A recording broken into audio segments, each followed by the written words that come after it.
एखाद्या भक्ताला, परमार्थामध्ये उतावीळपणा बरा नाही, पण अशा एखाद्या उतावीळ भक्ताला माऊली असं म्हणतात, कैसेनी दैवत प्रसन्नत्वरित. मला सांग, देव काही इतका सोपा आहे? सहज आहे? तू भक्तीला लागशील आणि लगेच परमात्मा असा समोर उभा राहील, एवढं सोपं आहे का हो?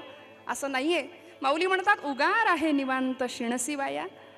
उगा निवांतर आहे, वाया का शिणतोयस, का कष्टतोयस? आणि ज्या प्रपंचासाठी सगळा सायास जो चालू आहे ना, वास्तविक तो प्रपंच आम्हाला कसलाही लाभ द्यायला तयार नाही.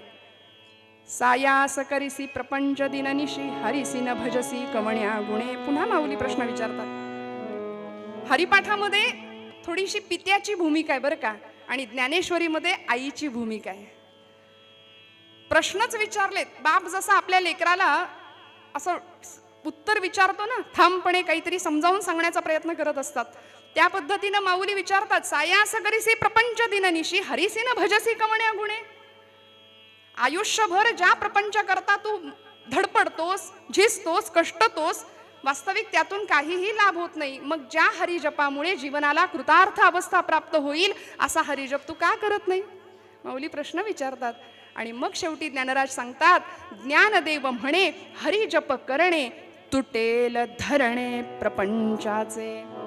असा हरिजप जर आम्ही केला तर हा जो प्रपंच आम्हाला असा घट्ट कवटाळून बसलाय की नाही, ते धरणं धरून बसलाय म्हणाले, ते सगळं संपेल. आणि मुक्तावस्था अद्वैत अनुभूती आल्याशिवाय राहणार नाही, एकरूपत्व आल्याशिवाय राहणार नाही. जसं ज्ञानोबांचा एक अभंग आहे, मी माझे मोहित राहिले निवांत, एकरूप तत्व देखिले गे माये. काय अनुभव आहे? एकत्वाचा अनुभव या मंडळींनी घेतला आणि तो आम्हाला मिळावा अशी त्यांची धारणा होती. ज्या ब्रह्मानंदाचा अनुभव आम्ही घेतला तो तुम्हाला द्यायला आम्ही आलोय, वास्तविक आम्ही इथले नाही. असं संत म्हणतात ना, आम्ही वैकुंठीचे वासी आलो, याची कारण असे. मागील या जन्मामुक्त झालो असं माऊली म्हणतात. मग आम्ही पुन्हा इथे का आलो? कारण सेवितो हा रस वाटितो अनेका, घ्यावे होऊ नका रानभरी. असे वेड्यासारखे संभ्रम अवस्थेमध्ये फिरू नका हो. आम्ही जो आनंद घेतलाय की नाही तो तुम्हाला द्यायला आलोय ना, तो घ्या आणि ब्रह्मानंदाचा आनंद काय असतो तो उपभोगून बघा. माऊली म्हणतात, भावे विण भक्ती, भक्ती विण मुक्ती. अभंगाचा सरळ अर्थ मी आपल्याला सांगितला. थोडा आतमध्ये प्रवेश करूया. भाव या शब्दाचा उपयोग माऊलींनी याकरताच केलाय की जी भक्ती तुम्ही आम्ही करतो ना, त्यामध्ये काहीतरी कमी आहे याची खात्री माऊलींना निश्चित आहे. म्हणून माऊलींनी त्या शब्दाची जोड त्या भक्तीला दिली आहे, भावे विण भक्ती. खरं तर वास्तविक शुद्ध प्रेम, निष्कलंक प्रेम, श्रद्धा, विश्वास या अर्थाने भाव हा शब्द इथे वापरलाय. भाव आम्हाला माहिती असतो, सोन्याचा भाव आहे, बाजार भाव आहे. वास्तविक या भावाचा आमच्याकडे अभाव आहे, परंतु तो भाव माऊली आम्हाला समजावून सांगतात. आणि खरं सांगू, भक्ती हा आमच्या धर्माचा आधार आहे. बरं, भक्ती ही आमच्या धर्माची आधारभूमी आहे. भक्ती जर संपली आमच्या हृदयातली तर धर्म संपला असं मी विधान करेन कदाचित, तर ते चुकणार नाही. त्यामुळे भक्ती हा आमचा आधार आहे. ती भक्ती भावयुक्त असली पाहिजे, प्रेमयुक्त असली पाहिजे. प्रेमाची, भावाची झालर त्या भक्तीला असली पाहिजे. जसं की एखादी सौभाग्यवती 100 तोळे दागिने अंगावर घालू देत, पण कपाळाला कुंकुम तिलक जर नसेल तर काय उपयोग आहे तिचा? हिंदू धर्म संस्कृतीचे आम्ही गोडवे गातो. सध्या हे बोलणं सुद्धा त्रासाचं ठरते आणि जे बोलतायत त्यांनाही त्रास होतोय. कपाळाला कुंकुम तिलक नसेल तर त्याला काही उपयोग नाही. श्रोते हो, या उलट अंगावर एकही दागिना नसू दे, परंतु सौभाग्याचा तिलक जर एक कपाळाला आम्ही लावू ना, तर त्या पद्धतीनं भाव हा भक्तीचा सौभाग्य तिलक आहे. श्रोते हो, भाव हा भक्तीचा सौभाग्य अलंकार आहे. माऊली म्हणतात, म्हणून त्या भक्तीला भावाची जोड देऊया. भावे विण भक्ती, भक्ती विण मुक्ती, बळे विण शक्ती बोलू नये. मग हा भाव, हे प्रेम कसं असेल हो? कसं आमच्या अंतःकरणात येईल? ते प्रेम कुठून बाहेरून आणावं लागतं का? अहो, प्रेमाची, भाव हा प्रेम या अर्थानेच माऊलींनी जर शब्द वापरलाय, तर आमच्या भक्तीतलं प्रेम कुठे आटलंय? आमच्या भक्तीमध्ये प्रेम नाही का? आम्ही जी भक्ती करतो ती सकाम भक्ती करतो. श्रोते हो, संतांनी निष्काम भक्तीची अपेक्षा आमच्याकडून केली आहे. आणि ही भक्ती फलद्रूप होते. भावयुक्त अंतःकरणाने केलेली भक्ती फलद्रूप होते, फळते, रुजते आणि तेव्हाच ती मुक्तावस्थेला प्राप्त करते, तेव्हाच ती मुक्त अवस्था प्राप्त करून देते. आणि असा भाव, असं प्रेम हृदयामध्ये येण्याकरता आधी प्रेम म्हणजे काय समजून घ्यायला लागेल. अलीकडं प्रेमाच्या व्याख्या, प्रेमाच्या कविता भरपूर आम्हाला बघायला मिळतात. पण अहो, प्रेम तुम्ही आम्ही काय सांगणार आणि काय अनुभव घेणार प्रेमाचा? या प्रेमाचं, या भक्ती प्रेमाचं स्वरूप देवर्षींनी भक्तिसूत्रामध्ये सांगितलं. अनिर्वचनीयम. कसं आहे प्रेम, भक्ती प्रेम कसं आहे, त्याचं निर्वचन करता येत नाही, वर्णन करता येत नाही. प्रेम स्वरूपम. भक्ती कशी आहे? मुका स्वादनवत. साखरेची गोडी. साखर खाणाऱ्या माणसाला जर विचारलं कशी आहे रे साखर, तो म्हणेल गोड आहे. गोड म्हणजे नेमकं काय रे, त्याला नाही सांगता येणार, ती चाखून बघावी लागेल.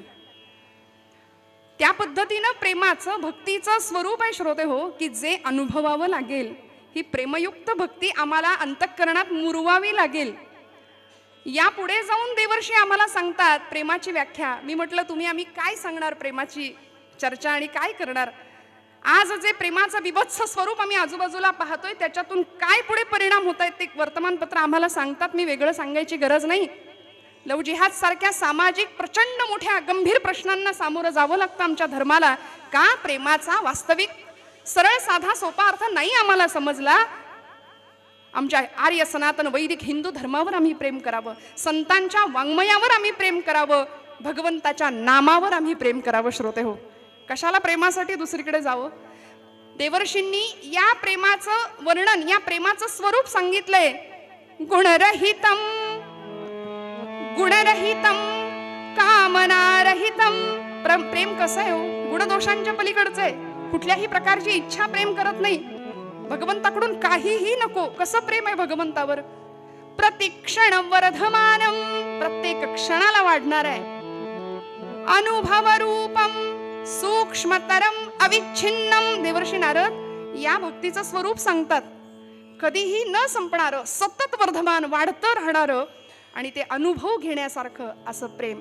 तदर्पिता खिलाचारता तद्विस्मरणे परम व्याकुलता इति.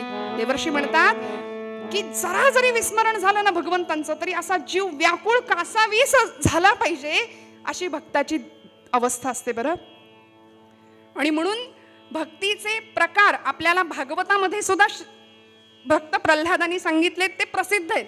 श्रवणम, कीर्तनम, विष्णू स्मरणम, पादसेवनम. आपल्याला हे प्रकार माहिती आहेत. या पुढे जाऊन देवर्षी नारदांनी भक्ती सूत्रामध्ये भक्तीचे 11 प्रकार सांगितले. त्याच्यामध्ये प्रल्हादाचे 9 प्रकार समाविष्ट आहेत. गुणमहात्म्यासक्ती, रूपासक्ती, कांतासक्ती, वात्सल्यासक्ती, दास्यासक्ती, विरहासक्ती. 11 प्रकार देवर्षी सांगतात. यापुढे जाऊन मधुराद्वैत संप्रदायाचे अध्वर्यू गुलाबराव महाराज 16 प्रकार भक्तीचे सांगतात. आणि या सर्व प्रकारांमध्ये भगवंतांच्या गुणांची आसक्ती, रूपाची आसक्ती व्हावी, प्रेमयुक्त अंतःकरणाने ती भक्ती केली जावी. काय असते हो ही आसक्ती? काय असतं हे प्रेम? म्हणून यथाव्रज गोपिका नाम देवर्षींना का लिहावंसं वाटलं, का सूत्र सांगावंसं वाटलं? कारण इतकं प्रेम की ज्यांच्यासाठी भगवंत रडत होता. एवढंच नाही, तुका म्हणे त्याचा देव सर्व भार चालवी कामार होऊन या. भगवंत प्रसंगी अशा भक्तांचा दास होतो. कामार म्हणजे सेवक, सेवक होतो, गडी होतो. वाटेल ती कामं अशा भक्तांच्या घरी भगवंतांनी केलेली आहेत. श्रोते हो, आपल्याला उदाहरणं माहिती आहेत. गोकुळामध्ये ज्यावेळी भगवान गोपाल कृष्णांचा जन्म झाला, भगवंतांची रूपासक्ती काय आहे बघा. जन्म झाला आणि यशोदा माता म्हणाली उत्सव म्हणावं, उत्सव. गोकुळामध्ये भगवंत आलाय, गोपाळ कृष्ण, आणि त्याला बघण्याकरता सगळ्या गोकुळवासियांनी गर्दी करावी. ही गर्दी सगळ्या गवळणी अक्षरशः त्या नंदांच्या वाड्यासमोर मोठीच्या मोठी रांग लागावी. सगळ्या गोपी अगदी नटून थटून साज शृंगार करून कुठे आल्यात? कृष्णाला बघायला, भगवंतांना बघायला. नंदाचा नंदन देखिला, नंदाचा नंदन. संत म्हणतात तेणे वेधियले मन. असा राजस सुकुमार मदनाचा पुतळा, त्याच्या रूपाचं वर्णन करायला संतांना शब्द कमी पडावे इतकं वर्णन त्याचं केलंय. मग त्या रूपाला पाहण्याकरता सगळ्या गोपी आलेल्या आहेत. आणि त्या सगळ्या गोपींच्या मध्ये अगदी 90-95 वर्षाची गवळण होती बरं का, एक गोपिका होती. ऐकलेला दृष्टांत आहे, पण खूप गोड आहे, आवरत नाही मोह म्हणून सांगून पुढे जाणार आहे की अगदी 90-95 वर्षाची ती गवळण कृष्णाला बघायला आली आहे. घाई गडबडीने आली आहे की मलाही कृष्णाला बघायचं आहे. प्रत्येकीच्या हातामध्ये सोन्याच्या मोहरा आहेत, चांदीच्या मोहरा आहेत, काहीतरी धनधान्य आहे, काहीतरी वस्तू घेऊन त्याची दृष्ट काढायला प्रत्येक जण समोर आहे. उतावीळ झाली आहे त्याला बघण्याकरता. आणि ही 90 वर्षाची गवळण अशी रांगेमध्ये येऊन उभी आहे. तिने सगळ्यांकडे एकदा बघितलं, म्हणाली काय सजून धजून सगळे आलेत आणि मी मात्र अशीच आहे, अशीच आली आहे. त्याला काय वाटेल? ज्याला बघण्याकरता मी आली आहे त्याला नाही बरं वाटणार, मला पण छान तयार होऊन गेलं पाहिजे म्हणाल्या. म्हणून ती गवळण थकलेलं वय माघारी गेली घरी आणि आपला शृंगार करायला सुरुवात केली. बरं, शृंगार करायला सुरुवात केली. काय सजली असेल हो, आता ते वर्णन मी अजिबात नाही करणार. पण झालं असं, आपला जुना शालू तिने काढला, वय झालं होतं, शरीराला कंप सुटलेला, थोडंसं उलटा नेसला गेला बरं का, भरजरी किनार उलटी झाली, थोडंसं मेकअप करायला फसलं, जराशी चुकलं आणि झालं असं, होठो पे काजल नयनो में लाली. काय झालं, काय वर्णन आहे, होठो पे काजल नयनो में लाली, गालों पे टिकली लगाते चले, दीवानी बनी दीवानी बनी. आणि अशी तिचं ते प्रेम, तिची ती रूपासक्ती, भगवंताला बघायचंय आणि ज्याच्या समोर जायचंय त्याच्या समोर मी तयार होऊन जाणार, हा भाव अंतरीचा शुद्ध. आणि असा भाव घेऊन ती जेव्हा बाहेर रस्त्याने चालायला लागली ना, तेव्हा तिचे यजमान तिला समोर त्यांनी बघितलं, म्हणाले अरे बापरे ही आमचीच आहे वाटतं. आणि समोर गेले, म्हणाले अगो बाई काय कशी दिसतीयस, बघ तू काय अवतार केलायस तू तुझा. ती म्हणाली काय झालं, अजिबात चांगलं नाही दिसत आहे म्हणाले. कुठं कृष्णाला बघायला निघालीस ना, मग कशी तयारी केली आहे, जरा आरशात बघ स्वतःला. त्या 90 वर्षाच्या गवळणीने जे उत्तर दिलं ना श्रोते हो, ते फक्त हृदयात ठेवूया. ती असं म्हणते की अहो मला माहिती आहे माझं सगळं चुकलंय, मला माहिती आहे माझं काहीतरी गडबड झाली आहे, पण आता खरं सांगू का, माझ्याकडे वेळ कमी आहे. भगवंतांना बघण्याआधी मी जर हे पुन्हा दुरुस्त करायला माघारी गेले आणि त्याच्यातच माझा प्राण गेला, त्याच्यातच मी संपले, तर त्याला बघायचं राहून जाईल. इतका सुंदर भाव या भक्तांकडे होता. म्हणून या गोपिकांसाठी भगवंत रडत होता द्वारकेमध्ये श्रोते हो. या गोपिकांच्या पायाची धूळ अंगाला लागावी म्हणून भगवंत व्याकुळ होत होते, कासावीस होत होते. आणि भक्तीचा अलंकारच हा आहे. मला सांगा, भक्त नाही तर भगवंत नाही, भक्ताशिवाय भगवंताला काय, कुठे जागा आहे राहायला, कुठे राहणार भगवंत भक्ताच्या अंतःकरणाशिवाय. त्यामुळे अशी भावयुक्त अंतःकरणाची भक्ती ज्ञानोबांना अपेक्षित आहे तुमच्या माझ्याकडून. पण आम्ही सकाम भक्ती करतो आणि आम्ही सगळे लवाड भक्त आहे. मला असं वाटतं भक्तीमध्ये नाही, सकामता नाही, निष्काम भक्ती संतांनी आमच्याकडून अपेक्षित केली. म्हणून ज्ञानराज म्हणतात भावे विण भक्ती, भक्ती विण मुक्ती. आणि भक्तीचा भावानी भक्ती फलद्रूप होणार आहे. आणि जर ती भक्ती फळली, रुजली, फुलली तर ती मुक्त अवस्थेला प्राप्त होणार आहे. तर आम्हाला मुक्त अवस्था प्राप्त झाल्याशिवाय राहणार नाही असं माऊली म्हणतात. हा भाव श्रोते हो जर आम्हाला जमला ना, तर पुढे जाऊन माऊली असंही आम्हाला सांगतायत, सायास करीसी प्रपंच दिननिशी हरिसी न भजसी कवण्या गुणे. जो प्रपंच सुख मिळवून देईल असं आम्ही वाटून घेतो आणि त्याच प्रपंचामध्ये गुरफटून राहतो. पुनरपि जननम पुनरपि मरणम पुनरपि जननी जठरे शयनम, या चक्रामध्ये अडकतो. हे म्हणजे असं झालं, पाण्यामध्ये होडी सोडतो ना आम्ही कागदाची, त्या होडीचा तसा काहीच उपयोग नाही, ती तात्पुरतीच असते ना. त्या होडीमध्ये बसून आम्हाला प्रवास करता येतो ना, ती होडी आम्हाला कुठल्या किनाऱ्यापर्यंत घेऊन जाते. म्हणून माऊली सुद्धा ज्ञानेश्वरीच्या अगदी पहिल्याच अध्यायात म्हणतात, पै भक्ती एकी पै भक्ती मी जाणे, तेथे सान थोर न म्हणे, आम्ही भावाचे पाहुणे भलते या. येर पत्र पुष्प फळ हे भजावया मिस केवळ, या वाचोनी लाग निष्फळ भक्ती तत्व माऊली म्हणते. आणि अशा भक्तीला प्रेमाची जोड द्यावी. काय होता हो भाव, अनेक भक्तांच्या अंतःकरणातला भाव.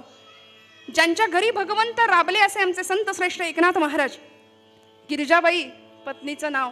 मला कधी कधी असं प्रश्न पडतो, कधी असा विचार मनात येतो की काय असेल गिरिजामाईंचा आणि एकनाथ महाराजांचा प्रपंच. श्रोते हो, ज्यांना शांती ब्रह्म असा दर्जा समाजाने दिला, समाजाने म्हटलं शांती ब्रह्म एकनाथ महाराज, ज्यांनी भागवत धर्म संप्रदायाची परंपरा खऱ्या अर्थी सनाथ केली, असे संत श्रेष्ठ एकनाथ महाराज आहेत. गिरिजामाई त्यांच्या पत्नी, गावामध्ये अनेक प्रकारचे लोक होते. त्यापैकी असेही काही लोक होते की महाराजांना, नाथांना छळणारे, नाथांची परीक्षा घेणारे. एकाला आपल्या मुलाची मुंज करायची होती, पैशांची गरज होती म्हणून गावातल्या लोकांकडे त्यांनी पैसे मागितले. गावातली मंडळी म्हणाली, तुला आम्ही पैसे देतो, पण आमचं एक काम कर. काम काय? नाथांकडे जा आणि शांतीब्रह्म म्हणून घेतात ना स्वतःला, जग त्यांना शांतीब्रह्म म्हणतं ना, तर आता नाथांना राग आला पाहिजे असं काहीतरी कर, नाथांना राग येऊन दाखव. तो म्हणाला चालेल. गेला नाथांच्या वाड्यामध्ये, झाप झाप झाप झाप पावलं टाकत नाथ आपल्या देवघरात आहेत. आणि देवघरामध्ये भगवंतांच्या समोर बसून यस्य स्मरण मात्रेण जन्म संसार बंधनात विमुच्यते नमस्तस्मै विष्णवे प्रभविष्णवे. विष्णू सहस्रनामाचं स्तोत्र पठण सुरू आहे. आणि तो गृहस्थ चपला घालून आतमध्ये गेलाय. बरं, चपला घालून आतमध्ये गेला. नाथांना राग येईल असं त्याचं वर्तन होतं, मुद्दाम हे करत होता. आणि नाथांनी स्तोत्र पूर्ण केलं आणि अगदी प्रेमाळू नजरेने त्याच्याकडे बघावं. म्हणाले, अहो काय हे तुमची अगतिकता बुवा, काय तुमची अगतिकता की देवघरामध्ये येण्याआधी चप्पल काढायचं सुद्धा तुम्हाला भान राहिलं नाही. काय प्रेम तुमच्या हृदयामध्ये, काय प्रेम मला भेटण्याचं. लोकांनी याला सांगितलं होतं, एक गृहस्थ नाथांच्यावर 108 वेळा थुंकला, त्यालाही नमस्कार केला नाथांनी, तरी राग आला नाही नाथांना. आता राग येऊन दाखव.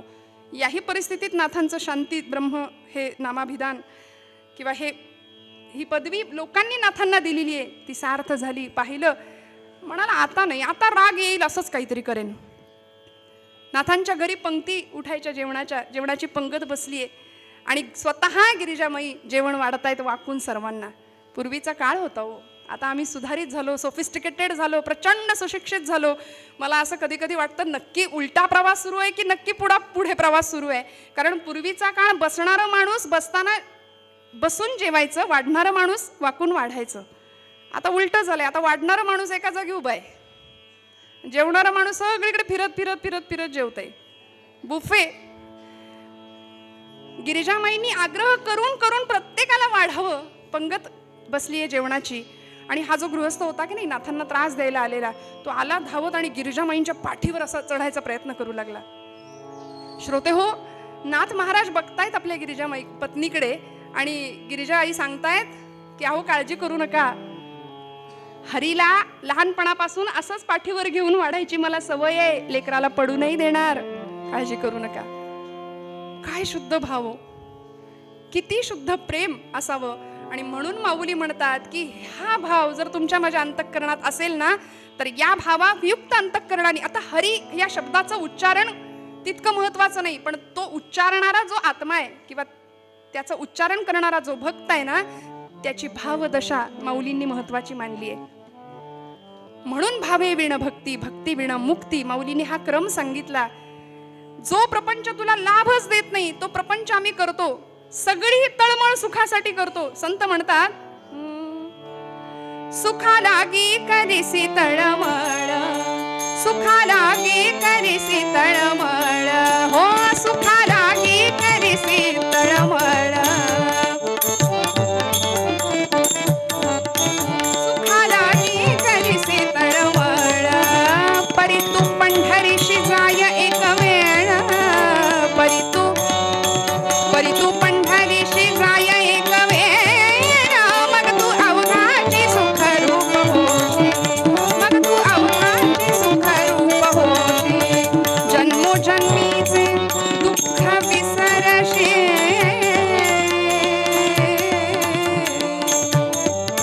जन्मोजन्मीचे दुःख विसरशी, मग तू अवघाची सुख रूप होशी, मग तू अवघाची सुख रूप होशी, मग तू अवघाची सुख रूप होशी.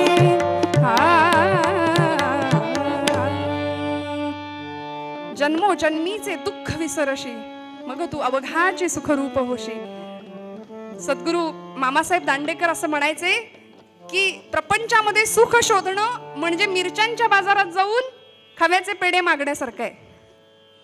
मिरच्यांच्या बाजारात गेल्यानंतर तिथे ठसकाच लागणार, डोळ्यात पाणीच येणार, हे गृहीतच धरावं ना. तिथे खव्याचे पेढे कसे मिळतील? तसा हा प्रपंच डोळ्यात अश्रूच आणणारा आहे. तो दुःख मूळच आहे. संसार दुःख मूळ, चहूकडे इंगळ, विश्रांती नाही, कोठे रात्रंदिन तळमळ. माऊली म्हणते, ज्या प्रपंचासाठी सगळे सायास करतोस ना, तो प्रपंच बाजूला ठेवूया. पण आम्ही काय करतो? भगवंतांचं साधन बनवतो, भगवंताला साधन बनवतो आणि प्रपंचाचीच माळ ओढत बसतो. खरं तर खरा भक्त प्रपंचाला साधन बनवतो आणि भगवत स्मरण सतत करत राहतो. आणि म्हणून असं नाम, असा भाव, अशी भक्ती तुमच्या माझ्या अंतःकरणाला कळावी, जी प्रभू रामचंद्रांचे बंधू भरत त्यांना कळाली. शत्रुघ्न म्हणजे सावत्र, त्या भावांचा भाव काय होता आम्हाला बघावं लागेल. अंतःकरणातला असा भाव होता की ज्यावेळी प्रभूंना वनवास पत्करावा लागला, भरत आपल्या आईशी भांडले होते. या प्रसंगामध्ये मारावे तुझं वाटे म्हणून धावत गेले होते आईवरती हात उगारून. तेव्हा रामराय म्हणाले, माझ्या आईला काही बोलू नकोस भरता. इतकी व्याकुळता हृदयामध्ये निर्माण झाली होती भगवंताला भेटण्याकरता. आणि म्हणून भगवंतांना भरत सांगतात, माय गेले तात गेले भरत आता पोरका, मागणे हे एक रामा आपुल्या द्या पादुका. अशा भगवत भेटीची प्रचंड आतुरता भक्तांच्या अंतःकरणामध्ये होती. एक पद म्हणून मग आपण पूर्वरंग संपूया.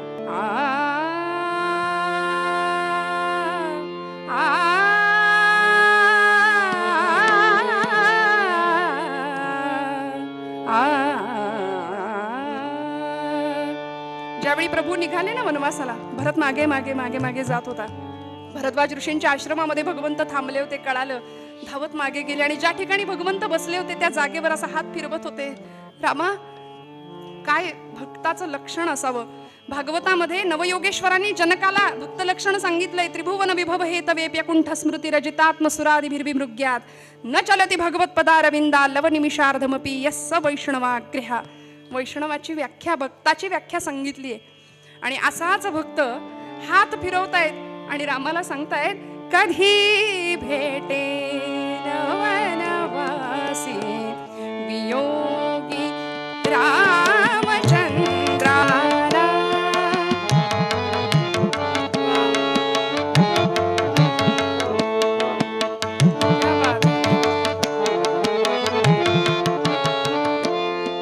तुझे सौभाग्य सौमित्रा वनी तू राघवा संगे, अभागी मी असा कैसा जाऊनी सांग रामाला. कधी भेटेन वनवासी वियोगी रामचंद्राला, वियोगी रामचंद्राला, वियोगी रामचंद्राला. ही तळमळ तुमच्या माझ्या हृदयामध्ये निर्माण व्हावी, आम्ही मुक्तावस्थेला प्राप्त होऊ, त्यासाठी माऊलींनी सांगितलेलं भावाचं महात्म्य लक्षात घ्यावं लागेल. पूर्वरंगात थांबते. उत्तर भागाला सुरुवात करण्याआधी एकदा अभंगाचा आठव करूया. भावे विना भक्ती, भक्ती विना मुक्ती, भक्ती विना मुक्ती, भावे विना भक्ती, भक्ती विना मुक्ती, बळे विना शक्ती बोलू नये, बळे विना शक्ती बोलू नये, कैसेनी दैवते प्रसन्न त्वरित.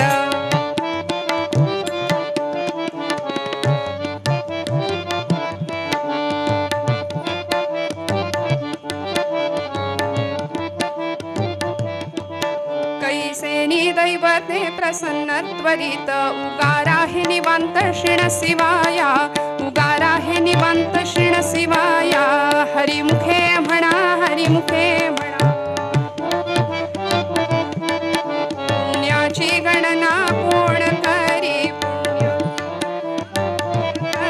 सायास करिसी प्रपंच दिन निशी,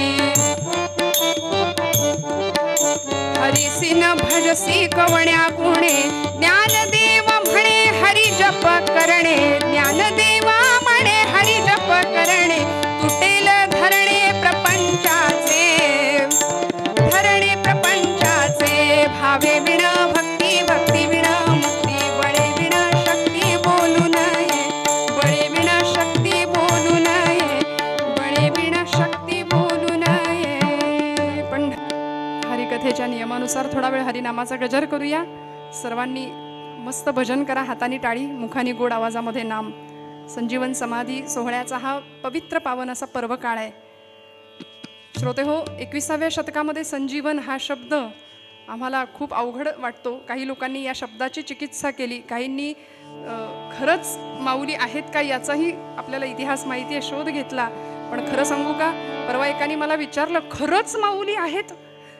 आज 750 वर्ष व्हायला आली तरी माऊली आहेत? म्हटलं ते एकटेच आहेत, आपण सगळे मेलेलो आहोत. संजीवन समाधीच्या रूपाने आज माऊली तुमच्या माझ्यामध्ये आहेत. आणि म्हणून अनुभव घेऊया नामानी त्यांच्या असण्याचा. मस्त भजन करूया, गोड आवाजात नाम घ्या. विठोबा रखुमाई, सगळ्यांचा विठोबा रखुमाई,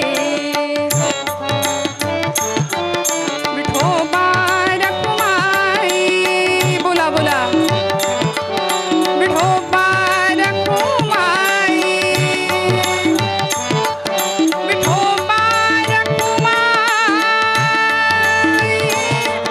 विठोबा रखुमाई, विठोबा रखुमाई, बोला बोला, विठोबा रखुमाई, विठोबा रखुमाई, जय जय विठोबा रखुमाई,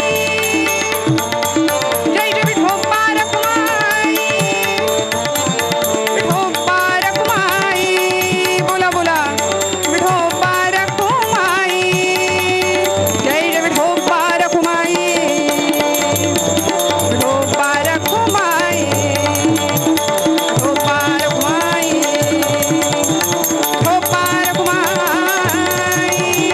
विठोबा रखुमाई, विठोबा रखुमाई,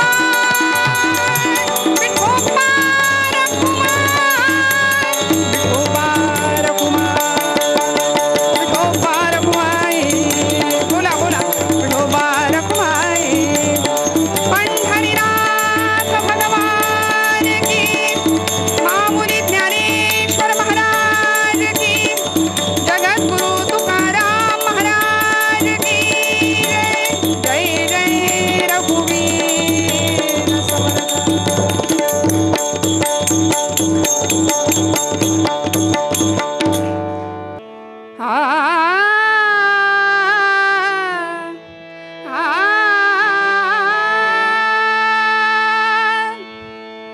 उजेडी राहिले उजेड होऊन, उजेडी राहिले उजेड होऊन, निवृत्ती सोपान, निवृत्ती सोपान, मुक्ताबाई, मुक्ताबाई, इंद्रायणी काठी, देवाची आळंदी, लागली समाधी, ज्ञानेशाचे, ज्ञानेशाचे. सकाळची वेळ आणि अचानक झोपडीतनं आवाज बाहेर आला, दादा दादा, अरे दादा दादा, आई कुठे रे? झोपेतनं उठलीये, डोळे चोळत चोळत शेजारी चाचपून बघितलं, आई दिसेना, बाबा दिसेना. दादा दादा, आईला पाहिलंस का रे? म्हणून भुरभुर त्या केसांची आमची 4 वर्षाची मुक्ताई झोपडीतनं बाहेर आलीये आणि समोर असलेल्या निवृत्तीनाथांना, निवृत्ती दादाला, सोपान दादाला विचारते, दादा आईला बघितलंस का रे? आई कुठे दिसत नाहीये. बाबांना बघितलंस का? निवृत्तीनाथांनी मुक्ताईला जवळ घ्यावं आणि सांगावं, मुक्ते अगं आई देवाघरी गेलीये, आई देवाघरी गेली मुक्ते. रोजच तर जाते, रोजच जाते ना देवाला, आता येईल दादा एवढ्यात, रडतोस काय? नाही मुक्ते, आज आई बाबा निघून गेलेत ना, ते कधीच न येण्याकरता. आई बाबा येणार नाहीत आता परत. काय म्हणालास दादा? निवृत्तीनाथांच्या जवळ गेली मुक्ताबाई आणि निवृत्तीनाथांना हळूच म्हणते, दादा आई कधीच येणार नाही. नाही मुक्ते. मग दादा तुला आई कुठली रे? 4 वर्षाचं वय आहे श्रोते. दादा तुला आई कुठली? निवृत्तीनाथांना हुंदका अनावर झाला, मुक्ताईला जवळ कवटाळलं, डोक्यावरनं हात फिरवला आणि म्हणाले, मुक्ते आजपासून तू माझी आई, तू माझी आई. म्हणून मुक्ता नाही, मुक्ताबाई नाही, मुक्ताई, तू माझी मुक्ताई. मुक्तपणे मुक्त, श्रेष्ठपणे श्रेष्ठ, सर्वत्र वरिष्ठ आदिशक्ती, सर्वत्र वरिष्ठ आदिशक्ती. मुक्तपणे मुक्त, श्रेष्ठपणे श्रेष्ठ, मुक्तपणे मुक्त, श्रेष्ठपणे श्रेष्ठ, सर्वत्र वरिष्ठ आदिशक्ती. हो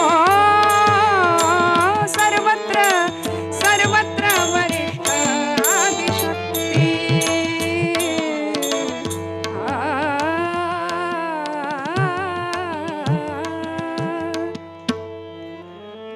आई येणार नाही, बराच वेळ वाट बघितली असं कळालं. मात्र श्रोते हो, आपण पूर्वपीठिका 2 दिवसापूर्वीपासून ऐकतोय, ऐकलेली आहे यापूर्वी. विठ्ठलपंत म्हणजे साक्षात मूर्तिमंत वैराग्य आणि आई रुक्मिणी माता म्हणजे साक्षात भक्ती होती. दोघांच्या अतिपवित्र आणि अतिशुद्ध कुसव्यांनी या 4 भावंडांना जन्म दिला होता. निवृत्ती, ज्ञानदेव, सोपान आणि मुक्ताबाई. या 4 भावंडांची नावच जणू अशी होती की ज्या भक्तीच्या पायऱ्या ठराव्यात. आपल्याला माहितीये, प्रवृत्ती दूर केल्याशिवाय निवृत्ती नाही, त्याशिवाय ज्ञानप्राप्ती नाही, आणि ज्ञानप्राप्तीशिवाय मुक्तीच्या गर्भागारात प्रवेश करण्याचा सोपान प्राप्त होत नाही. म्हणून परमार्थ तितकाही सोपान न, हेच जणू काही या दोघांना सांगायचं होतं की काय. गुरु आज्ञेनुसार धारण केलेला संन्यास दूर केला आणि गृहस्थाश्रम स्वीकारला. त्यानंतर भगवंतांच्या इच्छेनुसार 4 मुलं जन्माला आली, निवृत्ती, ज्ञानदेव, सोपान आणि मुक्ताबाई. पण संन्याशाने प्रपंच करणं म्हणजे महत्पाप. समाजाने इतका त्रास दिला आणि आपल्या मुलांना आपल्या पश्चात उत्तम जीवन जगता यावं याकरता देहांत प्रायश्चित्त पत्करलं. रात्रीची वेळ, निबिड अंधकार, इंद्रायणी निस्तब्ध भातीये आणि अशा परिस्थितीमध्ये रुक्मिणी आईनी आपल्या 4ही भावंडांच्या केसावरून, डोक्यावरून हात फिरवला, मुक्ताईच्या गालावरून हात फिरवला. डोळ्यातला अश्रू घळकन मुक्ताईच्या गालावर ओघळला. मुक्ताईनं झोपेतच तो अश्रू पुसून टाकला. श्रोते हो, वात्सल्य पुसलं गेलं आणि पती बरोबर जावं लागलं. निवृत्तीनाथांना जाताना सांगून दिलं, निवृत्ती सगळ्यांना सांभाळ बरं, माझ्या मुक्तीला सांभाळ. कणखर आहे पण तिच्या ममताळूपणाचा अंत नाहीये. सत्पदते ब्रह्म, चित्पदते माया, आनंदपद जया म्हणती हरी. मुक्ताचं मुक्त असलेलं जीवन म्हणजे मुक्ताबाईंचं जीवन आहे. श्रोते हो, निळोबारायांनी त्यांचं वर्णन केलंय. नमो ज्ञानेश्वरा, नमो ज्ञानेश्वरा, निवृत्ती उदारा सोपान देवा. हे 1 चरण निळोबारायांसाठी, निळोबारायांनी सर्व भावंडांसाठी वापरलंय.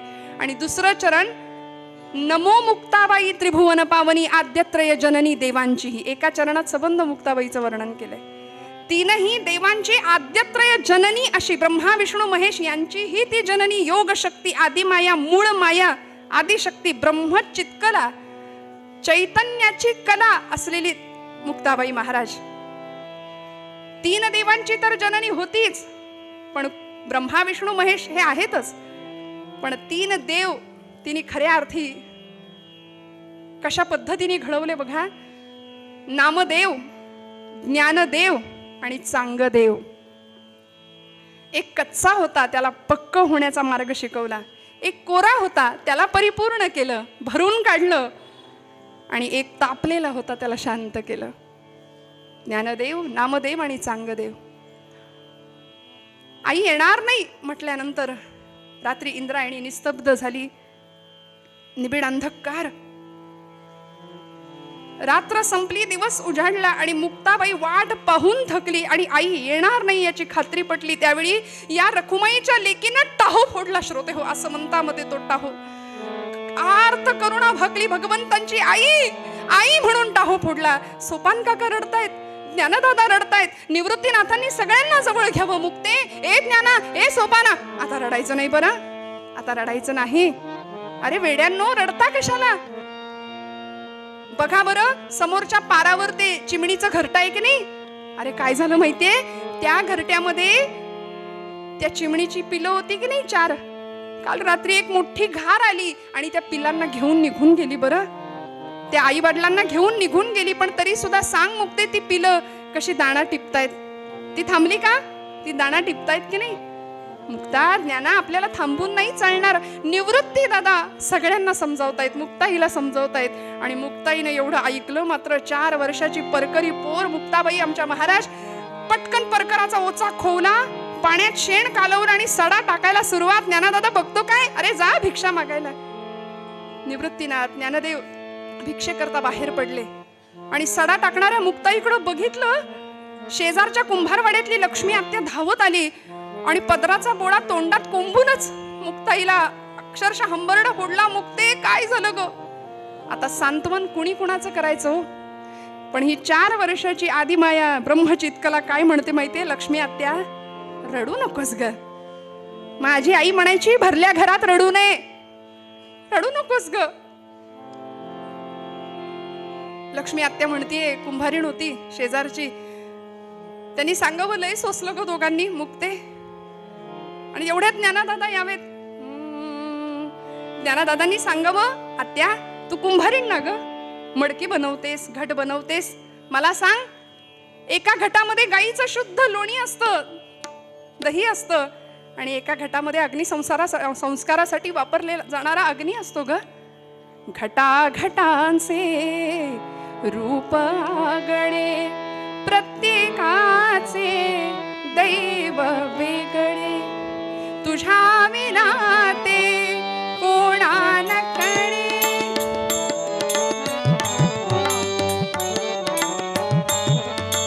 तुझ्या विना ते कोणा न कळे. मुखी कुणाच्या, गदिमांचे शब्द आहेत बरं, मुखी कुणाच्या पडते लोणी, कुणामुखी अंगार. तू वेडा कुंभार विठ्ठला, तू वेडा कुंभार विठ्ठला, तू वेडा कुंभार. फिरत्या चाकावरती मातीला आकार. भगवंता, काय तुझी लीला, दिवसा मागून दिवस जात आहेत. ज्ञानदादा चौपदरी खांद्याला अडकून भिक्षेसाठी बाहेर पडायचे आणि गावामध्ये भिक्षा मागत मागत मागत एकदा महादेव भटांच्या वाड्यासमोर येऊन उभे राहिले. बरं, महादेव भट स्नानासाठी नदीवर गेलेत. ज्ञानदादा, ओम भवती भिक्षां देहि असा आवाज दिला. आतून यमुना त्यांची पत्नी धावत बाहेर आल्या. म्हणाल्या, बाळा टेक हा जरासा. उन्हानं कोमजलेलं ते पोर पाहिलं. जरासा टेक, मी गुळ पाणी घेऊन येते म्हणून झपकन मागे वळल्या. ज्ञानदादा सांगतात, आई माते, गुळ नको, नुसतं पाणी आणा. गोडाधोडाची सवय नाही राहिली आता, फक्त पाणी घेऊन या. आणि त्या मागे वळणार म्हणाल्या, हो ज्ञानदादा, अरे पाणीच काय, मी तर म्हणते आता 2-4 घास खाऊनच जा, इथून जेवूनच जायचं, मी आत्ता पान घेऊन येते. असं म्हणून त्या मागे निघाल्या. तेवढ्यात महादेव भटांची स्वारी. रागानं लालबुंद झालेला चेहरा, नदीवरून स्नान करून आलेले, आगीत आग पडली, आगडोंब उसळला आणि म्हणाले, अरे संन्याशाच्या कार्ट्या, तुम्हाला कशाला रे गोडाधोडाची सवय पाहिजे, कशाला रे जेवण हवंय, उठ चाल, चालता हो इथून. शिव हरे शिव हरे शिव हरे. स्नान करून आत्ता आलो आणि अभद्र पोराची अभद्र सावली माझ्यावर पडली. विटाळ झाला सगळा. चल चालता होई तू. नको नको त्या वल्गना. अरे संन्याशाच्या पोरांनी एकतर जन्माला येऊ नये आणि आलंच तर जगू नये एवढं ऐकलं. मात्र ज्ञानदेवांच्या कानामध्ये हे शब्द घुमले. डोळ्यातला तप्त अश्रू अंगणातल्या तप्त भूमीवर पडला आणि तिथूनच झपकन ज्ञानदादा मागे वळले. झाप झाप झाप झाप पावलं टाकत अश्वत्थ वृक्षाच्या दिशेने इंद्रायणीच्या दिशेने चालायला लागले. अश्वत्थ वृक्ष, इंद्रायणी, सिद्धेश्वर सगळ्यांनीच मुसमुसणाऱ्या ज्ञानदादाला पाहिलं आणि येता येता झोपडीमध्ये आले. झोपडीचं दार घट्ट लावून घेतलं आणि आतमध्ये योगासनामध्ये पद्मासनामध्ये बसले. ध्यानावस्थेमध्ये बसलेत. सगळ्यांनी झोपडीचा दार उघडण्याची विनंती केली आहे. दादा दादा दार उघडा. काहीच उपयोग होईना. निवृत्तीनाथ सांगतायत ज्ञाना अरे असं कसं चालेल रागावून. दार उघड ज्ञाना. नाही. सोपान काका सांगतायत दादा दार उघड. अरे नाही. मुक्ताबाई समोर आल्या आणि मुक्ताबाई महाराज सांगतात दादा ए दादा अरे असं रागवून कसं चालेल. आईच्या मायेनी सांगितलं बरं. खरं तर या तिघांची बहीण होती पण माता झाली आणि या सगळ्यात असून सुद्धा ती कायम मुक्त राहिली बरं. मुक्ताचं मुक्त असलेलं जीवन मुक्ताईचं जीवन आहे श्रोते हो. दादा अरे असं कसं चालेल. जग रागावलं म्हणून आपण राग धरायचा का. सगळीकडे भगवंत आहे असा तूच म्हणतोस ना. ईश्वर सर्वभूतानां हृद्देशेर्जुन तिष्ठति भ्रामयन् सर्वभूतानि यंत्रारूढानि मायया. तू म्हणतो ना वासुदेवम सर्वमिती. भगवंत सगळीकडे असं तू म्हणतोस ना. मग या जगावरती तू रागावलास तर कसं होईल. अरे आई म्हणायची ज्ञाना या सगळ्यांना सांभाळ. दादा तूच जर असा रागवून गेलास तर महाराष्ट्राला ज्ञानेश्वरी कोण देईल मला सांग. मुक्ताबाई कान उघडणी करते आपल्या दादाची. सांग महाराष्ट्राला ज्ञानेश्वरी कोण देईल. आमच्या सगळ्यांचा कैवार कोण घेईल त्यांना. दादा दार उघड. दार उघडा दादा. आपण नाथ सांप्रदायिक आहोत. आपण योगी आहोत. आणि योगी कुणाला म्हणायचं हो. कुणाला म्हणायचं योगी. दादा अरे आपणा लागला हात न करो नये खेद. जीभ दातांनी चाविली कोणे बत्तीशी पाडली. मुक्ताबाईंचे अभंग आहेत. वाणीचा ओघ कल्लोळू लागला. शब्दांनी अभंग रूप घेतलं आणि मुक्ताबाई ज्ञानदादाला सांगतेय दादा अरे चणे खावे लोखंडाचे मग ब्रह्मपदी नाचे. आता तुला कशाला रे दादा मी हे सगळं सांगू. हे तूच आम्हाला शिकवलंयस. तूच नाही का शिकवलं सांग. काय रे उपयोग. मनभर राग आणि वरवर त्याग. काय उपयोग तुझ्या या असल्या रागाचा. दादा दार उघडा. कुणाला म्हणायचं योगी. योगी पावन मनाचा. योगी पावन मनाचा. योगी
शस्त्रे झाले क्लेश संती मारावा उपदेश.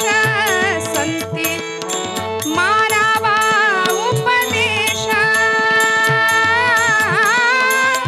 दादा विश्वपट ब्रह्मदोरा. दादा दादा दार उघडा. मुक्ताबाईनी या प्रसंगामध्ये तिच्या मुखातून जे शब्द आलेत ना श्रोते हो ते ताटीचे अभंग म्हणून प्रसिद्ध आहेत. एका पाठोपाठ एक 11 अभंग मुक्ताई सांगतात. चरित्रामध्ये वर्णन आहे, माझ्या पदरचं काहीच नाही. ज्ञानदेवांनी ध्यानावस्थेमध्ये योगिक क्रिया केली आणि प्राणांचं उत्क्रमण करायला घेतलं होतं.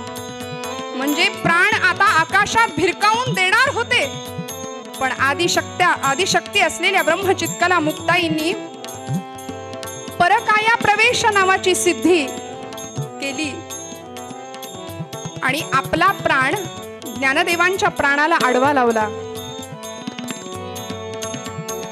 आणि सांगतात, यावेळी मुखातून जे शब्द बाहेर पडलेत की नाही, ते शब्द हे कुठेही लिहिलेले नाहीयेत. बोलून किंवा सांगून मुक्ताई इथे शब्दांनी बोलत नाहीयेत बरं का. हे अपौरुषेय आहेत अभंग. वेद जसे अपौरुषेय आहेत ना, तसे ताटीचे अभंग प्रगट झालेत. मुक्ताई म्हणे असा कुठेही उल्लेख नाहीये या अभंगामध्ये. मुक्ताई ज्ञानदादांना सांगतेय, विश्वपटा ब्रह्मदोरा ताटी उघडा ज्ञानेश्वरा, ताटी उघडा ज्ञानेश्वरा.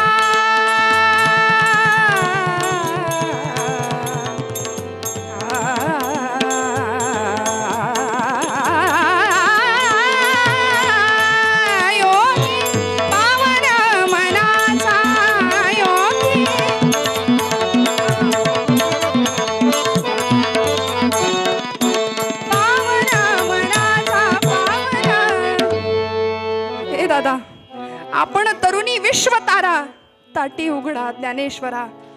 मुक्ताबाई लढीवाळ जीव मुद्दल ठाईचे ठाई. दादा दार उघडाल का, दार उघडाल का.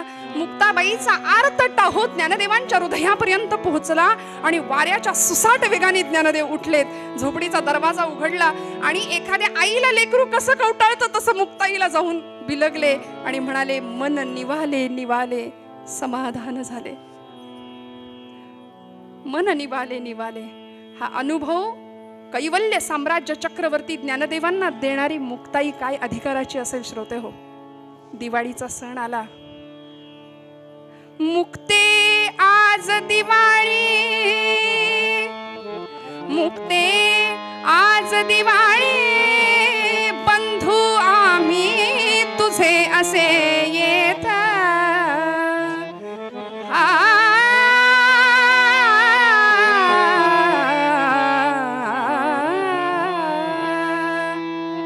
मांडे रुचिर करोनी, मांडे रुचिर करावे, सेवून राहू आम्ही आनंदात. रामा रामा रामा हरे हरे रामा रामा रामा रामा रामा रामा हरे हरे रामा रामा रामा रामा सीतापते रामा रामा रामा रामा रघोत्तमा रामा रामा रामा रामा हरे हरे रामा रामा. मुक्ता, आज दिवाळी आहे ग. कुणीतरी एखादा भाविक व्यक्तीने शिधामध्ये गुळ, हरभऱ्याची डाळ, तूप, कणिक असं सगळं सामान दिलं होतं.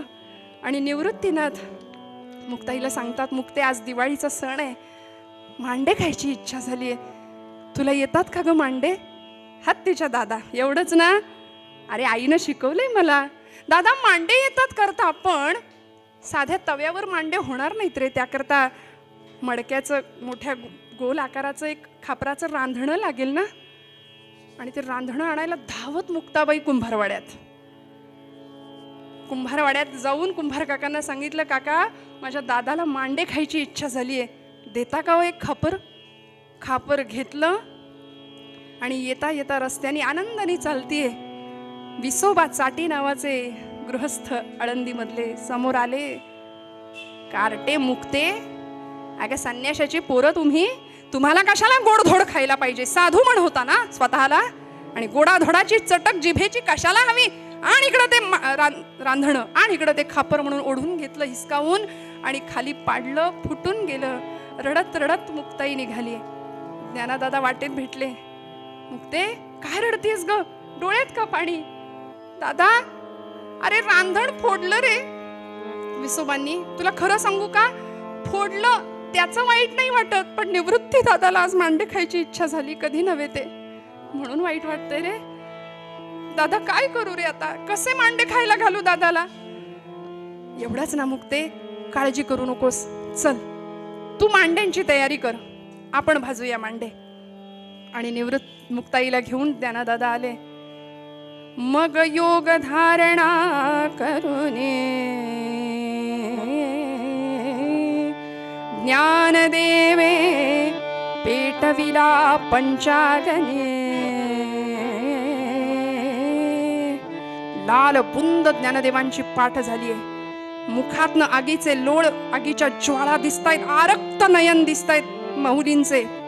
आणि मुक्ताईनी पटापट मांड्यांची तयारी केली. मांडे थापले आणि श्रोते हो, माऊलींच्या पाठीवर मांडा टाकावा, टमकन फुगून वरती यावं. काय आनंद. इकडे विसोबा विचार करतायत, बघतोच कसे खातायत मांडे म्हणून आले होते. आणि झोपडीच्या त्या झरोक्यातून पाहतायत काय चाललंय आतमध्ये. आतमधला तो चमत्कार पाहिला. सगळे जेवायला बसले श्रोते हो, आणि विसोबा असे त्या झरोक्यातून बघतायत आतमध्ये. मनामध्ये विचार करतायत की हा अमृताचा प्रसाद जर मला मिळाला ना तर सगळी पाप धुवून जातील. पश्चाताप होतोय. आणि मुक्ताबाईंच्या लक्षात आलं, मुक्ताईंनी तिथूनच आवाज दिला, विसोबा असे खेचरासारखे काय उभे आहेत तिथे. खेचर म्हणजे गाढव, त्यांचं नाव होतं चाटी खरं तर, पण आम्ही त्यांना विसोबा खेचर म्हणतो. मुक्ताबाई म्हणतात असे खेचरासारखे काय उभे. आणि अरे गाढवा असं आईच म्हणते की नाही, मुलाला आईच म्हणू शकते, तोच आईचा अधिकार आहे. मुक्ताबाईंनी हा उद्गार काढल्याबरोबर विसोबा अक्षरशः धावत गेले आणि दंडवत लोटांगण प्रणाम घातला सगळ्यांना. आणि आता इथे मुक्ताबाईंनी विसोबांना अनुग्रह केलाय. आणि मग ती शिष्य परंपरा पुढे नामदेवांपर्यंत गेली. मुक्ताई गुरु विसोबांनी नामदेवांना अनुग्रह केलाय पुढच्या काळामध्ये. श्रोते हो, हा मुक्ताईंचा आणि या चारही भावंडांचा चमत्कार पंचक्रोशीमध्ये सगळीकडे पसरतोय. आणि त्याच वेळी आपण ज्यांचं चरित्र पुढच्या काळामध्ये ऐकणार आहोत विस्ताराने, असे 1400 वर्ष जगलेले, योगी असलेले, 14 विद्या 64 कला प्राप्त केलेले चांगदेव. 64 कला होत्या, परंतु 65वी कला उकलुनी दावी आली असं वर्णन केलंय. चांगदेव म्हणे आजीची जन्मलो, गुरुपुत्र झालो मुक्ताईचा. चांगदेव म्हणे आजीची जन्मलो, गुरुपुत्र झालो मुक्ताईचा. या प्रसंगामध्ये निर्गुणाचे डहाळी पाळणा लाविला, तेथे सुत पहुडला मुक्ताईचा. चांगदेव महाराज म्हणतात, चांगदेव म्हणे आजीची जन्मलो, गुरुपुत्र झालो मुक्ताईचा. एकीकडं चांगदेव महाराज, एकीकडं नामदेव महाराज, विसोबा खेचर, आणि मग नामदेव महाराजांची परंपरा. हा सगळे प्रकार इकडे घडतायत, हे सगळे चमत्कार लोकांना कळतायत. आणि त्याच वेळी पंढरपुरामध्ये विठुरायाचा अत्यंत लाडका असलेला प्रेम भंडारी ज्याचं वर्णन आहे असे नामदेव महाराज, त्यांना पांडुरंग परमात्मा स्वतः सांगतायत की जे त्यांच्याबरोबर बोलायचे, खेळायचे, जेवायचे, त्यांनी सांगावं, नामया आळंदीला जा आणि या 4 भावंडांची भेट घे, दर्शन घे. नामदेव महाराज आळंदीला जातात. आळंदीच्या वाळवंटामध्ये नामदेवांचं कीर्तन रंगतं. पंढरीच्या लोकांनाही अभिमान, पाया पडती जन एकमेका. या न्यायाने प्रत्येक जण एकमेकांच्या पदस्पर्श करतोय, एकमेकांना नमस्कार करतोय. पण नामदेव महाराज काही केल्या वाकेनात. मुक्ताबाई चाणाक्ष असं पायाच्या अंगठ्यापासून केसापर्यंत, शेंडीपर्यंत अगदी सगळं अवलोकन केलं. आणि कळवळ्यानी आदिशक्ती आईच्या अंतःकरणाने ज्ञानदादाला हळूच म्हणते, दादा अरे अरे अरे, अखंड जयाला देवाचा शेजार, कारे अहंकार गेला नाही. सतत देवाच्या जवळ राहतो हा, आणि याला वाटतं मीच मोठा, अजून अहंकार गेला नाही. निवृत्ती दादा म्हणतात, मुक्ते असं बोलू नको. अगो वेडे, यांनी देवाला वेडं केलंय. देव यांच्याशी बोलतो, देव यांच्या कीर्तनात नाचतो, असं बोलू नकोस मुक्ते. मुक्ताबाई म्हणते, ए दादा, बाबा तुला घालायचा तर तू साष्टांग नमस्कार घाल, मला काही याच्या तोंडाकडे बघायची इच्छा नाही. दादा खरं सांगू का, हा पांडुरंगाचा लाडका भक्त आहे. ते लाडवलेलं लेकरू असतं की नाही आईचं एखादं, तसं यांचं झालंय. म्हणून देवालाच त्याची दया आली. देवाकडे सारखे हेलपाटे घालतोय ना हा, देवाला त्याची दया आली म्हणून त्यांनी तुमच्याकडे पाठवले. आता तुम्ही तुमचं संतपणाचं ब्रीद राखा दादा. याचा उद्धार करा. आणि मग कल्पना सांगितली. गोरोबा काकांना बोलावलं. थापटणं घेऊन गोरोबा काका आले होते. या प्रसंग आपल्याला माहिती आहे. गोरोबा काकांनी प्रत्येकाच्या डोक्यावर थापटणं आपटून मडकं कच्चं की पक्क हे ठरवायचं होतं. निवृत्तीनाथांच्या डोक्यावर गोरोबा काकांनी थापटणं आपटलं डोक्यावर. निवृत्तीनाथ शांत आहेत. योग्याची काय अवस्था आहे, किती शांत किती शांत. म्हणाले इथं तर कशाचीच कमतरता नाहीये, सगळं पूर्णत्व अनुभवाला येतंय. सोपान काकांच्या डोक्यावर आपटलं. म्हणाले इथे तर कोरेपणाचा अजिबात लवलेश नाहीये. ज्ञानदादांच्या डोक्यावर थापटणं आपटलं. म्हणाले इथं तर परिपूर्णता आहे. मुक्ताईच्या डोक्यावर थापटणं आपटलं. म्हणाले इथं तर अमृताची संजीवनीच होतो चाललीये. आणि असं करता करता नामदेवांच्या डोक्यावर आपटणार. एवढ्यात नामदेव ओरडले रागावून. म्हणाले अरे बास करा, असं थापटणं आपटून कळतं का मडक कच्चं की पक्क ते. मला वाटलंच होतं दरिद्र्यांनी परी शोधायला जावा आणि काच हातात यावी, तसं झालंय माझं. मी पांडुरंगाला म्हणत होतो की मला इकडे पाठवू नको म्हणून. शेवटी तावातावानी नामदेव महाराज पंढरपुरात येतात आणि पांडुरंगाला सांगतात, पांडुरंगा मला परत त्या लोकांच्या हाती देऊ नकोस. पांडुरंग परमात्मा सांगतात, यावेळी मुक्ताई म्हणते नाम्या कच्चा रे कच्चा, म्हणून अजूनच त्रास झाला होता नामदेव महाराजांना. धावत पंढरपुरात आले. पांडुरंगाला सांगतात मला परत त्यांच्या हातात द्यायचं नाही पांडुरंगा. भगवंत म्हणतात नाम्या खरं आहे मुक्ताईचं. अरे तिचं तर नावच घेऊ नको म्हणाले. म्हणे ब्रह्मांड कवीत घेईन, सणसणीत सनकांडी आहे नुसती. काय तिच्या किती बोलते, किती बडबड करते. पांडुरंग म्हणतायत नाम्या खरं आहे मुक्ताचं, अजून तू कच्चा आहेस रे. तुला माझं ओतप्रोत ज्ञान झालेलं नाही. सर्वाभूती परमेश्वर आहे हे तू कीर्तनात बोलतोस, पण अनुभवाच्या पातळीवर जाणत नाहीस. आणि म्हणून मग आपल्याला माहिती आहे पुढे औंढ्या नागनाथला पाठवलं पंढरपूर भगवंतांनी. पत्ता दिला. तिथे विसोबा हेच विसोबा चाटी म्हणजे विसोबा खेचर तिथे भेटले. आणि मग मुक्ताईंची ही शिष्य परंपरा पुन्हा तयार झाली. ज्ञानदेव विसोबांनी नामदेवांना तिथं अनुग्रह केलाय. असा अधिकार सगळीकडे चाललाय. पण बघता बघता काळ जवळ आला माऊलींच्या समाधीचा. श्रोते हो, ज्ञानदेवांनी पांडुरंगाची आज्ञा घेतली, परवानगी घेतली आणि म्हणाले आता देवा थांबवू नका, आता सगळं पूर्ण झालंय, ज्ञानेश्वरीचं लिखाण पूर्ण झालंय, आता मला समाधी घेऊ द्या. भगवंतांची परवानगी मिळवली आणि माऊली ज्ञानोबा राय समाधी घेण्यासाठी सज्ज झाले. माऊलींच्या समाधी समयी आळंदीमध्ये अक्षरशः जनसागर उसळला होता. सगळे लोक तिथे जमा झालेत. सगळे आकांत करतायत, रडून आक्रोश करतायत, टाहो फोडतायत. आणि मुक्ताबाई या सगळ्या जमावाला काय सांगत होती माहितीये? अरे आक्रोश काय म्हणून करता, रडता काय म्हणून? रडायचं त्याच्यासाठी ज्याचं जीवन कार्य अपूर्ण राहिलंय. रडायचं त्याच्यासाठी ज्यांनी भगवंतांनी दिलेल्या या पार्थिवाचं काहीच सार्थक केलं नाही. रडायचं त्याच्यासाठी अरे माझ्या ज्ञानादादा इतकं पूर्ण सुवर्णाचं आयुष्य कुणीच जगला नाही, कुणीच नाही. असं सुंदर आयुष्य माझं ज्ञानदादा जगलाय. रडता कशाला? उलट मागणं मागा वर्षत सकळ मंगळी, ईश्वरनिष्ठांची मांदियाळी, अनवरत भूमंडळी भेटतो भूता. असं मागणं मागा. माऊलींची समाधी झाली. श्रोते हो, यानंतर निवृत्तीनाथ माऊलींच्या समाधी पाठोपाठ सासवडला सोपान काकांनी सुद्धा समाधी अवस्था प्राप्त केली. त्यानंतर निवृत्तीनाथ आणि मुक्ताईंनी नामदेवादी आदी सर्व मंडळी एकत्र आले आणि तीर्थयात्रेला बाहेर पडले. तीर्थयात्रा करता करता करता ही सर्व मंडळी जळगाव जिल्ह्यातलं कोथळी नावाचं गाव, इथे तापी तीरावर ही सर्व मंडळी आली. मुक्ताईंचा जन्म श्रोते हो घटस्थापनेचा आहे. आदिशक्ती मूळ माया ब्रह्मचित्कला वैशाख शुद्ध प्रतिपदा 1279 साल आहे. आणि आजचा दिवस जो निर्वाणाचा समाधीचा मुक्ताबाईंचा जो होता ना, तो 1297 साल वैशाख शुद्ध दशमीचा दिवस.